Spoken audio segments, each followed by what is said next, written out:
société qui se respecte se doit de communiquer, tout simplement. Et nous le faisons de façon très claire. Et nous voulons justement, nous avons beaucoup insisté sur cette transparence. Alors, donc, pour rappel, le BSDA a été repris à titre illustratif dans l'état suivant. Moins de 40 millions dans les caisses. Des retards de paiement, de répartition qui s'accumulaient sur plusieurs années pour certaines catégories de droits, d'un montant de 435 747 339 francs. Des créances d'un montant de 1 milliard 33 138 171 francs. Des endettements d'un montant de 84 748 862 francs. Un total de perception de 2012 à 2015 d'1 milliard 695 671 650. Un total de charges de 2012 à 2015 d'1 milliard 213 652 087 francs. Et un total de répartition, tenez-vous bien, de 2012 à 2015 de 450 millions seulement. Avec la SODAV, à titre illustratif, toujours, nous tenons à dire que nous n'avons pas de retard dans le paiement des répartitions. Pas de retard. Nous avons des créances d'un montant de 823 499 695 francs. Nous avons aussi des endettements de 61 86 723 francs.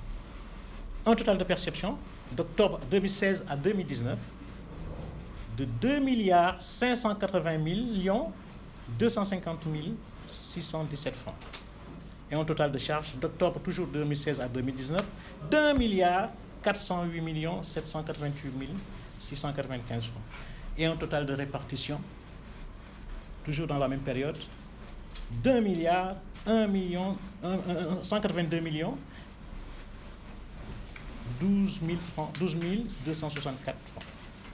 Voilà. Alors, ces propos introductifs nous permettent juste d'emblée de donner un aperçu du travail qui a été abattu. di fàttali ni rek conseil d'administration bi mu ngi existé depuis 2014 mais jeton de présence yi mu tàmbalee jot mu ngi ko tàmbalee jot depuis 2 ans te 50 000 la par ñaari weer mooy bu ñu amee waxtaan war a waxtaan ci ni SODAV war a doxe ak yi ñu war a rectifier ñi fi nekk nag ay kilifa lañ du ay nit yoo xamante ne dañ leen di yónni walla dañ leen di defloo ñuy def li wundu waxtaan bi tey mooy dañuy jóge yàggul dara ci benn réunion fii ci sunu biir maanaam loolu ñuy woowe néegi yëtoo ci biir néegi yëtoo boobu ñu jóge fa am lu génn ci média yi lu mel ni Youssou Ndour ak Macky Sall dañu am problème ñu bëgg a jël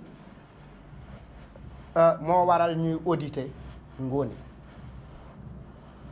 ci même sax booy lire léeg-léeg article yi ñu ne Ngoné Youssou Ndour moo ko fi teg may rappeler ni Ngoné dañ ko fal te balaa Ngoné di fi ne Angèle Diaban moo fi newoon Angèle Diaban nekk fi ay at démissionné pour des raisons personnelles bu leen neexee après mën ngeen fi jël numéro Angèle Diaban ngeen laaj ko lan moo tax mu démissionné dina leen wax lan moo tax mu démissionné Angèle Diaban moomu ñuy wax xëy na li may wax amul solo mais man ak moom ñoo bokk koñ ñoo bokkandoo woon groupe de danse bu tudd New Star Children jàngandoo lycée Limamoulaye tey mu ngi ci cinéma man maa ngi ci rap te mu ngi ci conseil bi aussi. te mu ngi ci conseil bi donc loolu dafa am solo ñu koy rappeler leneen li ci topp mooy ñiy jóg di wax SODAV lii SODAV laa di ŋànk SODAV te koo yàbbi ci loué na immeuble bii ñu nekk ak appartement lañ fi jël pour di fi liggéey parce que li waral loolu mooy yéen ñëpp xam ngeen ni ex BSDA nekk tey SODAV fi mu nekk bâtiment bi woo nañ sax protection civile pour mu xool ndax ni mu mel baaxul. amaan am na lu jot a daanu ci gardien bi. SODAV bi BSDA bi njëkk ay borango fa yu kenn xamul nu mu toll. 40 millions biñ koy jël ñun 40 millions lañ fa fekk biñ koy jël fekk nañ effectivement gëj nañu def ay répartition bi ko SODAV joteeg léegi fan la ko yóbbu xëy na li tiital nit ñi mooy ndimbal li nga xamante ne dégg nañ ni président de la république nee na engagement bi mu jëloon depuis 2017 ne dafay jox SODAV 1 milliard at mu ne xam naa ñu jàpp ni mi ngi koy joxe te dafay baax ñu leeral ko loolu mu dige woon 2017 ba jamono ji ñuy wax 650 millions lañ ci jot mu ñuy dimbali ci fonctionnement mu ñuy dimbali ci fay bor bi Fesman amee woon di ñu dimbali di fay effectivement li RTS amee woon bor parce que dañuy teg wayu artistes yi duñu leen fay li ñu nekk di liggéey mooy li SODAV nekk di ko xeex di ko liggéey ba ñu toll ci ay statut de l'artiste toll ci yeneen ak leneen xanaa kay dañu war a tàcc SODAV ne ko waaw góor ne ko ay jàmbaar ngeen parce que tey artistes yi léegi la ñu gën a sawar a jóge seeni kër jubali biir SODAV parce que am na tey luñ fa yaakaar boo SODAV kañ la gëj a am ay rang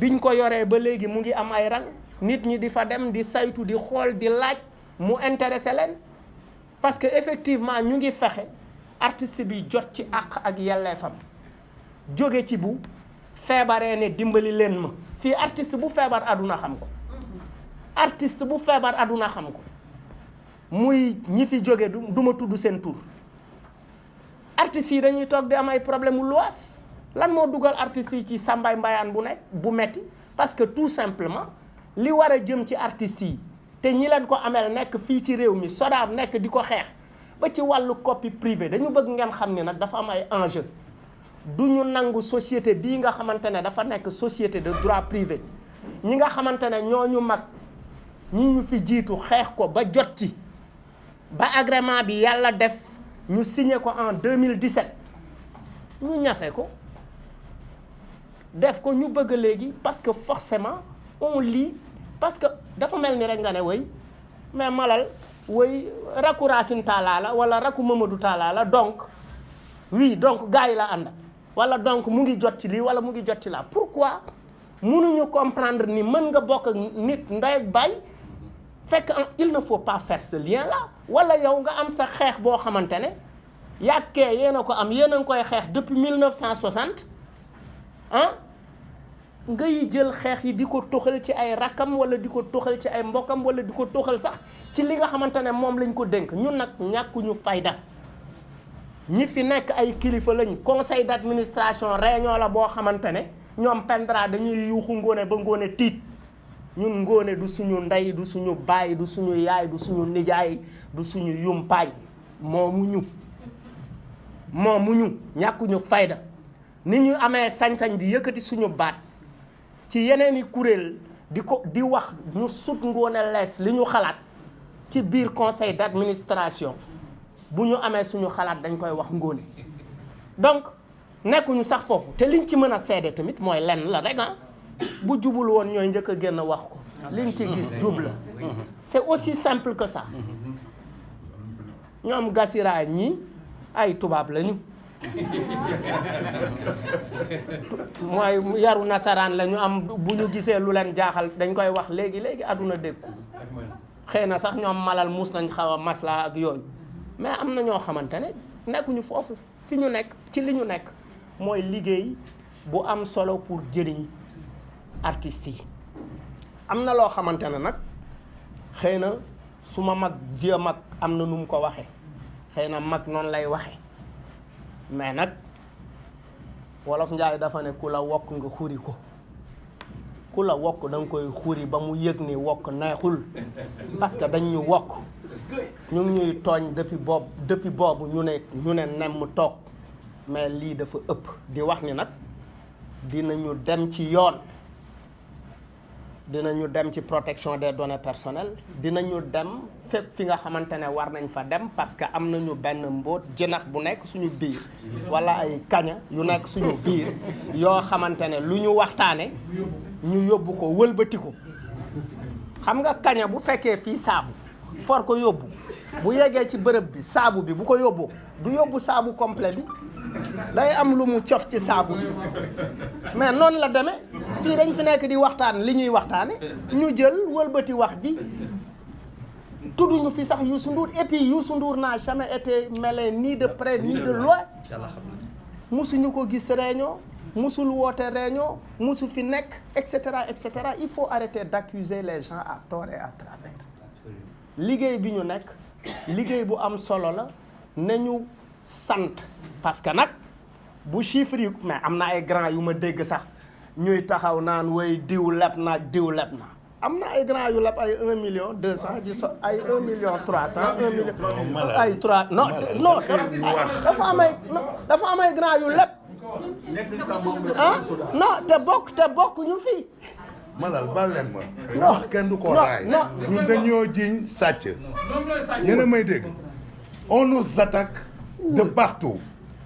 ñi ñuy attaqué dégg nañ leen. Pape Cheikh la Idrissa Diop un ancien DG Bouna Manel Fall avec sa lettre ouverte au président. yaa may dégg xool leen Idrissa Diop il n'a pas droit à la parole et je vous dis pourquoi. il n'est même pas membre de la SODAV il n'est pas ayant droit. il est membre de SOSEM. De SACEM. Il n'a qu'à nous dire comment il a fait au moment de l'ex-BSDA pour nous prêter que 2 millions et quelques. J'ai les preuves, je suis le trésorier général. Hein. Eh, même moi. Fille, dañu rafetalul hein. Je suis désolé. Rafetaluma. Dama rafetalul. Quand may toog sama njaboot suñuy parents di ñu woo di ñu laaj qu'est-ce qui se passe ndax da ngeen sàcc kenn duñ fi nekk je suis désolé. Il n'a qu'à nous dire nan la def ba ñu lebal ko bi ñu ñëwee dañoo tëj robinet képp koo xam ni dañ daan jël alalu jàmbur di la ko jox ñu ne dootuñ la ko jox voilà les attaques. C'est ça. Pape Cheikh au contraire c'est lui moo ñu amel xaalis Pape Cheikh tey moo ñu amel xaalis te li mu fayeeku ci SODAV mosu ko fayeeku BSDA. Absolument. Mosu ko fayeeku. On a les répartitions de chaque personne c'est-à-dire chaque membre chaque ayant droit tey ba BSDA di BSDA chaque répartition on peut te dire que ni Malal BSDA 1850 1000 francs la fayeeku ba tey la vérité c'est quoi c'est aujourd'hui parce que jëlee nañ société bi de 40 millions à des milliards et je ne parle pas du milliard du président en dehors de ça à des milliards les politiciens danañu yaayoo nañ ko delloo foofu pour ñu mën ko ñoom ñu nominer leen pour ñu ñëw ko diriger mën a tibbaat ci puits bi comme il le faisait au détriment des artistes loolay dëgg les autres artistes yi nga xam ne dañ doon am de l'argent da nga leen dégg ñu naan ko dañ daan am ndekki añ reer nous on a respecté les dates ce qui veut dire que ni bu fekkee ñoom dates yooyu de répartition yi dañ ko doon respecté ñun et que ñoom dañ daan am plus que ça cela veut dire que dañ doon jël xaalisu jàmbur di leen ko neexalee nous on n'a pas fait ça voilà pourquoi on a des attaques parlons de Bouna Manel Fall lui ñoo ko dàq oui man damaa bokkoon ci ñi mu porter plainte fu mu dugg ñu ne ma gendarmerie lay wër te man gendarmerie musuma wër sama àdduna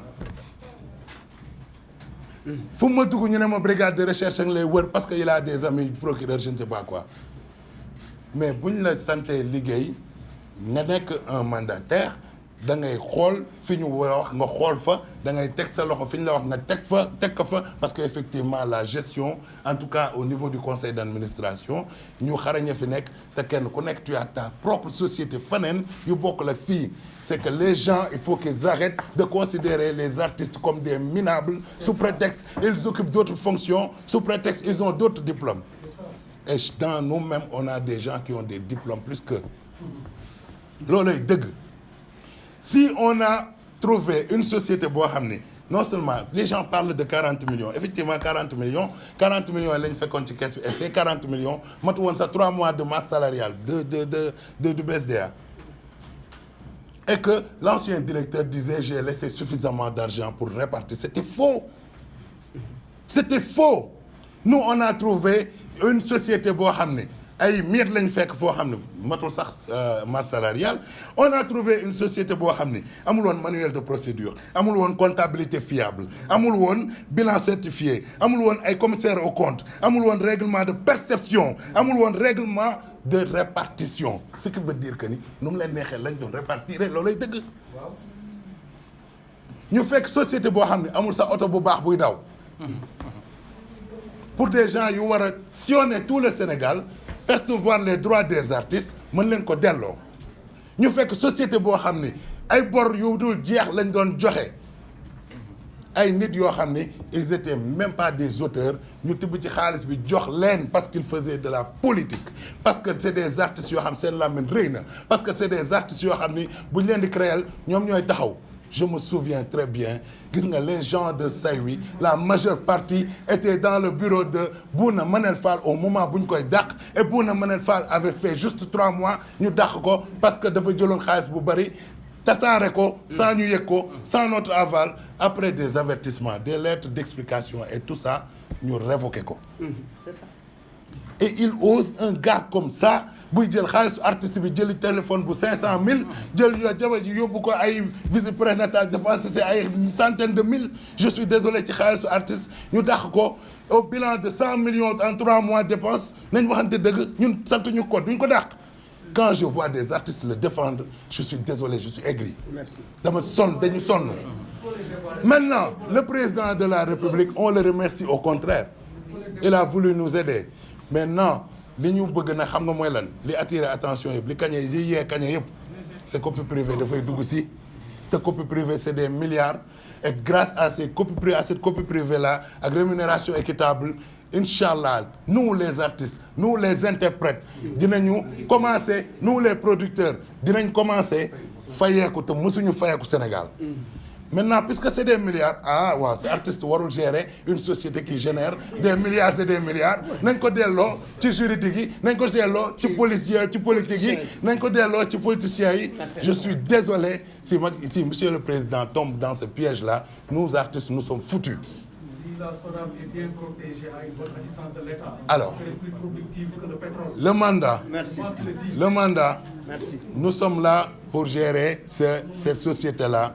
Parce que pourquoi nous avons voulu nous sacrifier pour bañ a jël xaalis ci société bi parce que suñu combat ñun c'est quoi c'est société bi développé ba ñu mën a percevoir suñuy droit parce que suñu droit moo ëpp xaalis boobu ñu nar a jox loolu tax ñun ñëpp ñu sacrifié wu. Et il y a 34 ou 36 personnes yoo xam ne ñu ngi ci conseil d'administration am nañu gaañu qui sont battus parmi eux. Kenn ñi ciy def musique ba ne mais pourquoi vous vous posez la question pourquoi on entend que ces mêmes personnes yoo xam ne dañuy changer nom tantôt collectif je ne sais pas de quoi tantôt Saint-Louis tantôt leneen mais c'est les mêmes personnes. Je suis désolé kan moo la nit di woo téléphone ils sont même pas modernes kan la nit di woo téléphone dégg ci par exemple benn Alioune Kassé je suis désolé je n'ai rien contre lui dans les Dalalton kan moo mës a dégg Alioune Kassé wala woote nit vous êtes des journalistes yéen a ngi ak téléphone. Donc droit numérique bu ñëwee nu muy fayee ko s'il ne bosse pas un Pape il est excellent c'est un musicien man dama koy déglu sama oto wax dëgg fa yàlla côté artistique il est magnifique mais je pense c'est des gens aussi qui sont malhonnêtes je suis désolé ku ñu jiñ sàcc ñu jiñ la ko Idrissa Diop il n'a qu'à se taire il n'est pas membre de la SODAV te xam nañ li mu def ci biir dëkk bi on était à Paris li fa xew yëpp xam nañ ko bu ñu wax loo. Désolé. J'ai la particularité de venir de Thiès. Ce n'est pas Ngoné Ndour qui m'a amené à la SODAV. Ce n'est pas Angèle Diaba. Ce n'est personne que ma propre personne. Et au bout de 8 ans, je crois, on a eu une belle expérience. Moi, je ne m'adresse pas aux autres artistes qui, peut-être, dans le cadre d'un organisme vivant, ont cette capacité à réagir, à penser d'une manière ou d'une autre. moi je m'adresse un peu au président de la République. La SODAV est une des plus belles expériences qui sont en train d'être expérimentées au Sénégal.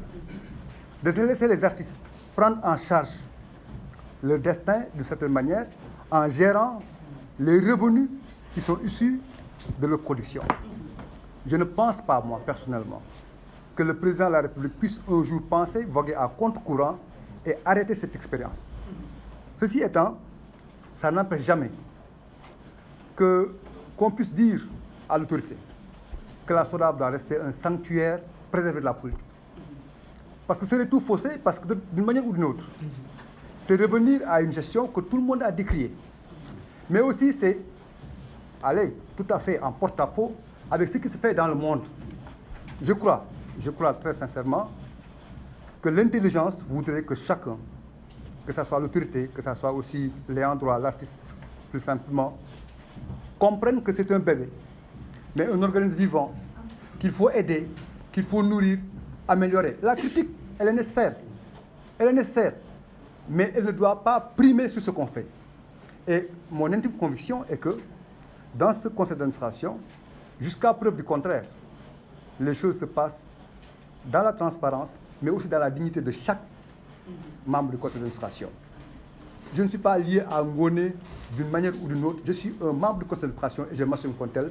Et je crois que ceci compris, les autres, au dehors, comprendront que le combat ne peut pas se faire en dehors comme ça du conseil d'administration. En tout cas, le combat doit se faire plus intelligemment et que d'une manière ou d'une autre, c'est ce qui assume aujourd'hui les destins de la SODAV en étant membre du conseil d'administration, ne sont pas des bénéfices et ils sont capables de le mener à bon port. Et le président de la République doit nous aider à cela. C'est ça le sens de l'histoire. Sinon, c'est voguer à contre-courant de l'histoire. C'est passé, n'est-ce pas, en perte et profit, tout ce qui a été fait, et c'est dommage. Je pense que on porte plainte contre celui qui t'attribue, voilà, qui te diffame. Après, maintenant, à lui maintenant de justifier ses sources. Bon, ça n'est plus de notre ressort, c'est du ressort, bien sûr, de la justice. Il faut ajouter que désormais nous porterons plainte à toute personne qui jettera des savates sur la SODAV. Ah non, c'est sûr et certain. On ne se laissera plus faire. Une dernière question. Oui. Vous dites que la SODAV est une société autonome. Pourquoi vous attendez l'argent de l'État? Pourquoi nous attendons l'argent de l'État? Moi, j'ai un problème. Moi, je me dis que quand on me pose des questions, c'est parce que quelque part, on s'appuie sur en tout cas, un fait avéré. Nous n'attendons pas l'argent de l'État. Mais quand l'État dit que pour vous accompagner, on vous donne 3 milliards pendant 1 an, parce que tout simplement, nous avons hérité, pendant 3 ans, tout simplement parce que nous avons hérité d'une société exsangue, qui était due à une mauvaise gestion qui a été faite, justement, sous contrôle des personnes qui étaient nommées par l'État. Donc, nous pensons qu'il n'était pas question de venir faire tout un tintamarre. Comme on dit, le linge sale se lave en famille. Le président de la République est le président et protecteur des arts et des lettres. Donc, et des artistes, bien sûr. Et c'est dans cette qualité-là qu'il se dit, effectivement, si vous héritez d'une société qui a déjà 1,4 milliard de dettes, il est normal qu'on vous accompagne. En plus de nous accompagner, il dit on va vous accompagner à raison d'1 milliard par an pendant 3 ans. Nous avons trouvé que c'était tout justifié et ce n'était pas 3 milliards jetés en l'air, c'était une évaluation qui devait se faire. Pour ceux qui connaissent les anciens locaux du BSDA, quand vous voyez aujourd'hui, il est pratiquement impossible de travailler dans des conditions décentes. Donc, c'était normal qu'on puisse faire une évaluation de combien pourrait coûter la réfection de cet espace-là et agrandir les bureaux parce que nous gérons des nouveaux droits. Qui dit gérer de nouveaux droits, c'est gérer de nouveaux abonnés, c'est gérer aussi un personnel en plus. Donc, effectivement, quand on nous promet, par contre, on attend. Ce qu'on ne comprend pas, c'est qu'on nous promette et qu'on nous donne 650 millions au bout de 3 ans au lieu de 3,4 milliards. Et à part petite coupure. C'est ça qu'on ne comprend pas.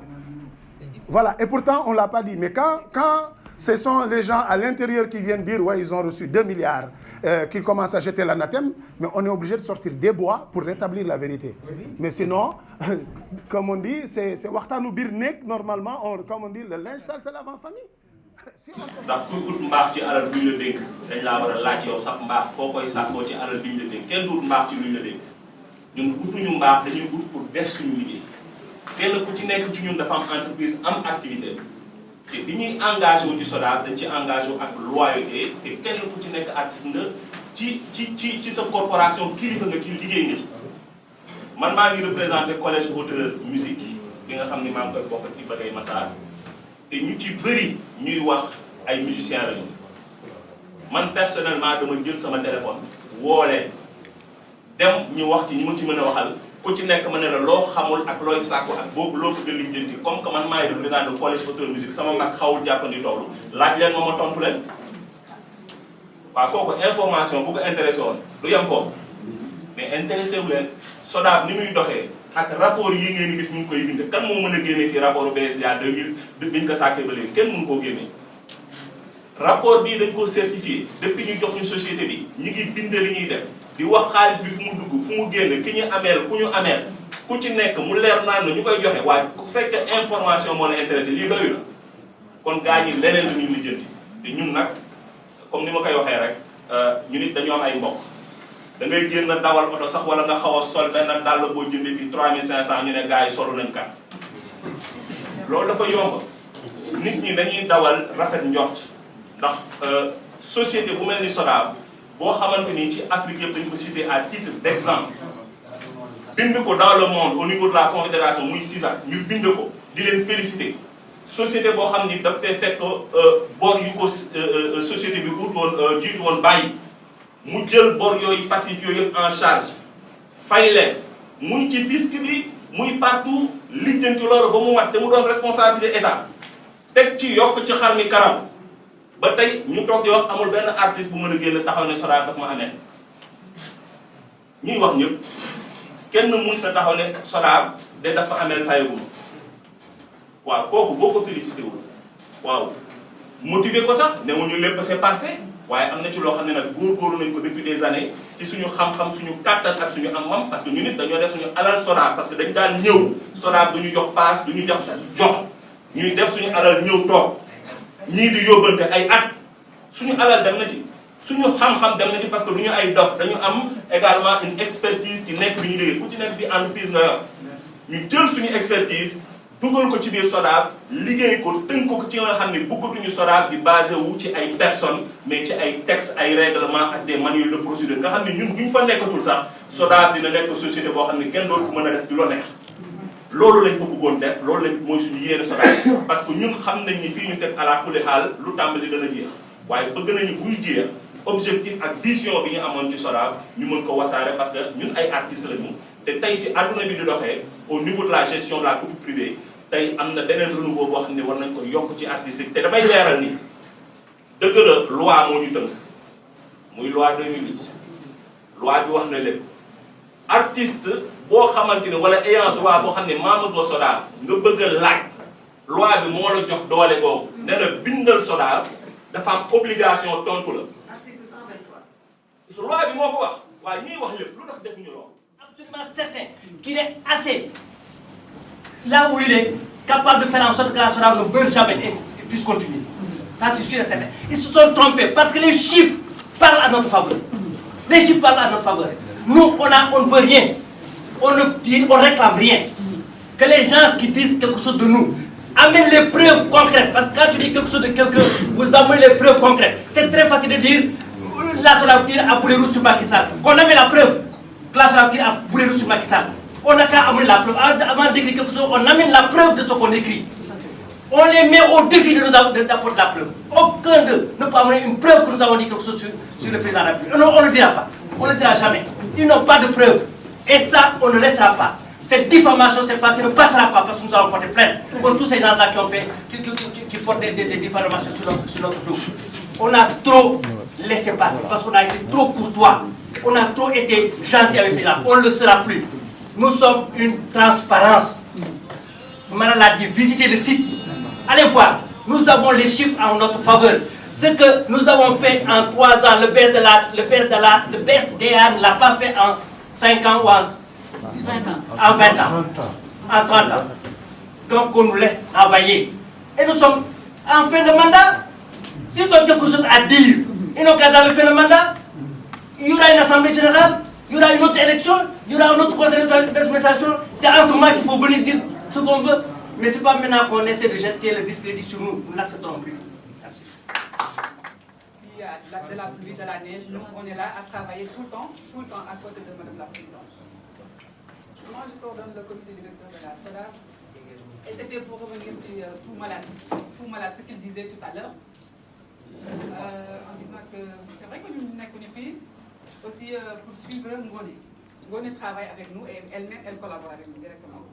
Parce que si le statut SODAV, il y a un comité directeur, nous, on se regroupe tous les 15 jours du Saïto à Ngone, avec la direction gérante, l'administration courante de la SODAV, notamment aussi le trésorier général aussi, qui un peu regarde ce qui se passe au niveau des sous. Et moi, au début, quand j'ai connu un peu la team d'Abdul Aziz de Ngone, le comité de pilotage qui a été installé pour la mise en œuvre de la SODAV, je dirais bien, j'ai été séduite, mais c'est avec l'expérience de Ngone que je me suis dit, la SODAV c'est quelque chose. Elle nous a expliqué là où on devrait aujourd'hui se focaliser pour demain, pour qu'aujourd'hui, demain, artiste bu fi nekk rek mën a yokk ki sa liggéey. Donc loolu moom moo tax c'est un combat qu'elle mène et c'est très dur aujourd'hui.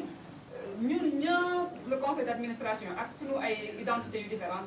Moi dama lakkal Ngone maa gën a lakkal Ngone ci conseil bi, je dis n'importe quoi et pourtant sama yaay la sama xarit la.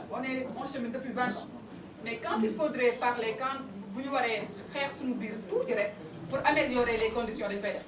Donc loolu moom moo tax ñun même nos pères là qui sont en train de décrier la manière que la SODAV, la gestion de la SODAV dañuy tooñ parce que ça se passe pas réellement comme ça. Madame la Présidente day ñëw ci sunu réunion yi et c'est des négociations, parfois c'est des bagarres ba nga xamante ne dañ trouver consensus pour lépp rek pour seet lu artistes yi def ba yokku. Et donc man loolu laa bëggoon témoigner en fait, loolu laa bëggoon témoigner pour faire court. Je suis malade, très malade et j'encourage Madame la Présidente si dynamique bu ñu nekk di def. Moi à chaque fois je dis jarul ñu leen di tontu parce que soo nekkee ci liggéey c'est vrai que t'as pas le temps tout le temps di tontu. Mais c'est vrai que aussi da ciy baax indi ay leeral et qu'on espère que président de la République dina sensible ci conditions SODAV parce que c'est des honnêtes hommes et femmes qui se battent depuis 10 ans pour que mu nekk ci pour que mu dem ci kanam.